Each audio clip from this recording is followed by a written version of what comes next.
Good evening and welcome to the Lagos studios of IATV. I am Adegboyega Labiron with the news. The trial of 5 students of the University of Lagos accused of gang raping our fellow student came up today at the Ikeja Sexual Offences and Domestic Violence Court. The 5 students, namely Moboluaji Omowole, Chuka Chuku, Peace Unwakama, James Agwedu, and Josephine Osemeka were arraigned over a 3-count charge of defilement of a child, permitting the defilement of a child in our premises and procuration. A scheduled cross-examination of the complainant could not, however, hold due to the absence of BC Ademulegun, the new defense counsel to Omowole, the first defendant. The 5 students have been remanded at the Kirikiri prison since February 26, the day they were arraigned for the alleged offences. Still in Lagos State, residents and people claiming ancestral ownership of Agidingbe and environs today marched to Government House in Ikeja to protest against what they call injustice meted against them via a Supreme Court judgment. The judgment, which ceded 307 acres of the community's ancestral home to another family. They are also worried that they were not a party to the said judgment that has suddenly deprived them of. It's possible. You take someone to court, there's no representative there. We didn't see any letter, we haven't seen anything. Even though if I'm not around, my security is around, I've got tenants in the house. So which they can say, okay, they bring some letter that we should appear in a court. So last week, Friday, everybody wake up seeing that they are pasting judgment, that they give them a judgment in possession taken. Based on the 26th of the month. You saw people around my area that they make a possession, they take over the possession of our people. For what? And these people, they don't know, we don't know them. I don't even meet them at all.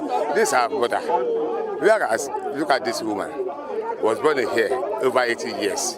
His mother was born here over 100 years. Our mother was born here.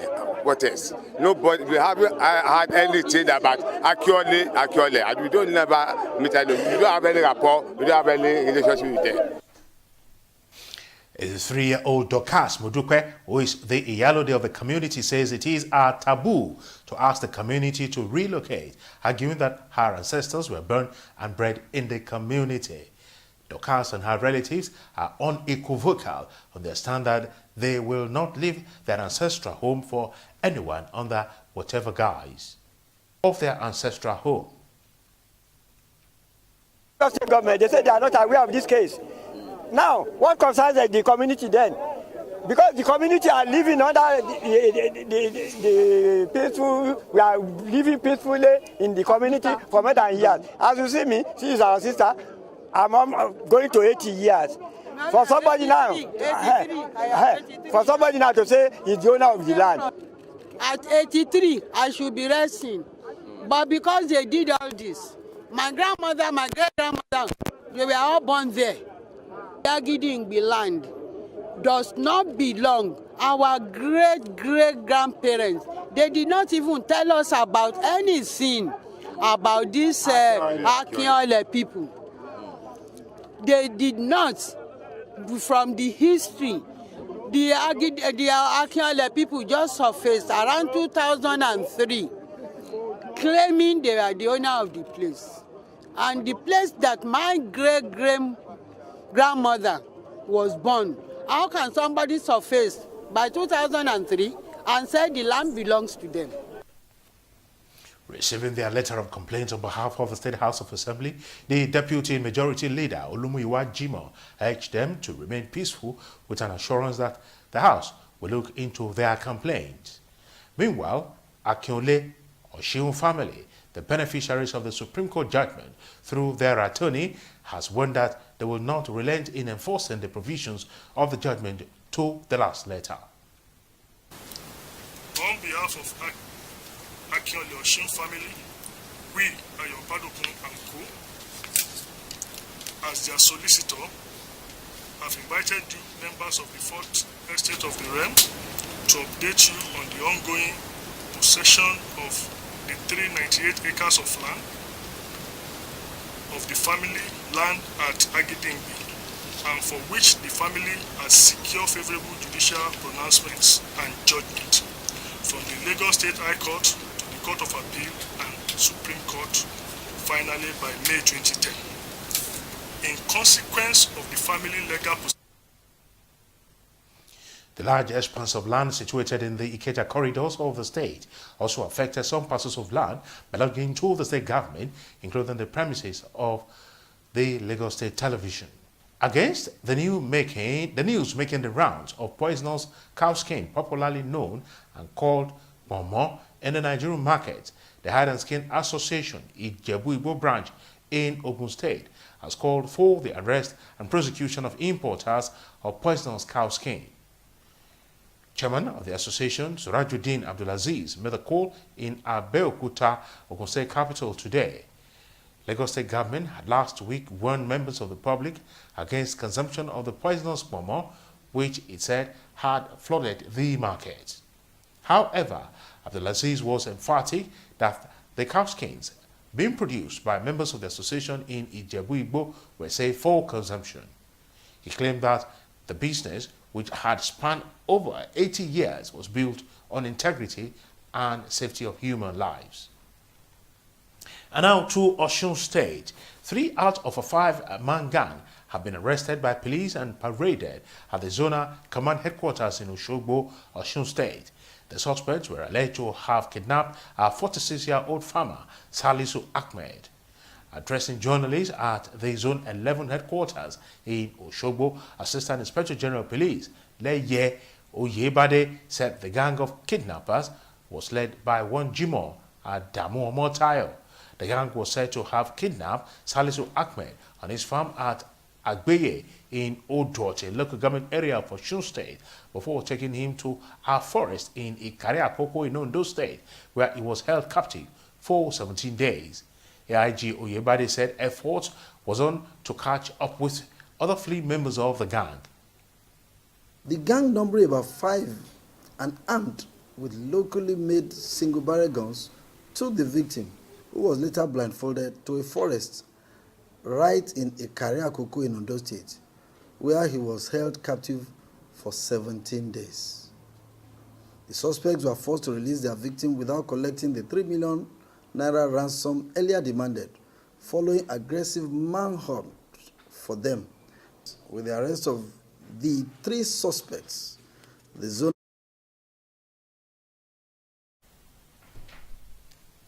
He attributed the latest success recorded by the Zonal Command to the recently launched Operation Puff Adder, calling on stakeholders for continued support. The kingpin of the gang, Jimo Adamu, confessed to the crime.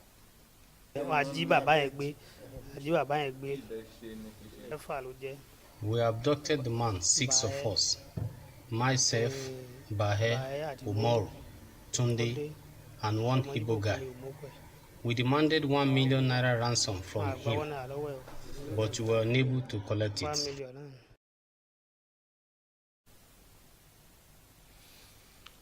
A cross-section of Nigerians have reacted to the views of economic experts that more Nigerians will fall into poverty if the rising population is not checked on time. They aired their views while speaking with IETV News in Lagos. While some of the respondents lauded the federal government's decision not to control the nation's population, others said Nigerian government should heed the warning of international community and manage the population growth of the nation in the interest of sustainability. It doesn't matter, because cannot stop there. Cannot stop anybody should not born. Because new generation, maybe you have clocked 18 years or more than that, you can do anything, you are free to do anything you like. Because Nigeria is a very rich country. We're not supposed to talk about reducing population for now, because if we can manage our economy very well, no matter how populated we are, I think everyone will be living fine. So I don't support reducing the population. Taking the side of the economists, the experts, who said that the government should try and do something about the population of Nigeria. Some of the respondents who are concerned with the low GDP growth will put side by side an increase in population, called on the government to fight poverty to finish in order to reduce the level of frustration confronting the citizenry. Government have to empower people. Empower people by, poverty alleviation, giving some aid to unemployed people so that they can start business, farmers and every other areas. That's what government is supposed to do. One of the ways by which this can be done is sensitization. Sensitize the people, just like I was saying that we are no longer in the medieval age where people will be marrying more than one wife and giving birth to about 20 children. And at the end, they won't have the resources to take care of these children. So those days, our parents used to believe that once they have plenty children, they will have enough children to, those days our parents, they are farmers. So they have plenty children to help them on the farm. But now, it is not like that again. And now the business news. The Federation Account Allocation Committee distributed a total of 617.56 billion naira to the three tiers of government as allocations for the month of March. The Accountant General of the Federation, Ahmed Idris, gave the figure while speaking shortly after the meeting which was held at the headquarters of the Ministry of Finance. He said the 617.57 billion naira represented a decrease of 2.19 billion naira when compared to the 619.85 billion naira allocated in the month of February. Idris added that there was also a remarkable increase in revenue from oil royalty, import and excise duties, while petroleum profit tax and company income tax decreased significantly. The federal government will release a new gas pricing template before May 29 to address what it describes as unreasonable tariffs imposed by gas distributors on natural gas used by commercial consumers in the manufacturing sector. The Minister of State for Petroleum Resources, Ibe Kachiku, during an interactive session on national gas policy and regulation, said $7.45 per standard cubic feet of gas paid by manufacturers was too high, especially as they did not operate in the upstream sector of the economy where there was sector-based pricing. The government in 2008 had specified that the price of gas should be market-derived and based on the export parity price, which is the destination price less transportation. In a related development, the Nigerian National Petroleum Corporation has disclosed that it was adding 2 billion liters of PMS, popularly called petrol, to its stock every month in order to forestall any form of fuel scarcity in Nigeria. And now the stock market report.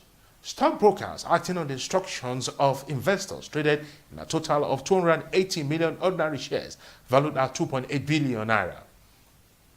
When the closing bell rang, Transcorp PLC led the activity chart with 34.9 ordinary shares valued at 42.5 billion naira. Dangote Flour came second on the activity chart with 23.6 million ordinary shares valued at 450 million naira. Mobile Nigeria PLC topped the Guinness chart with 9 naira to close trading at 186 naira. Guinness Nigeria PLC came second with a 1 naira 40 kobo gain to close at 50 naira. However, Presco led the pack of losers with a drop of 4 naira 75 kobo to close trading at 58 naira. Total Nigeria PLC dropped 2 naira 10 kobo to close dealings at 164 naira.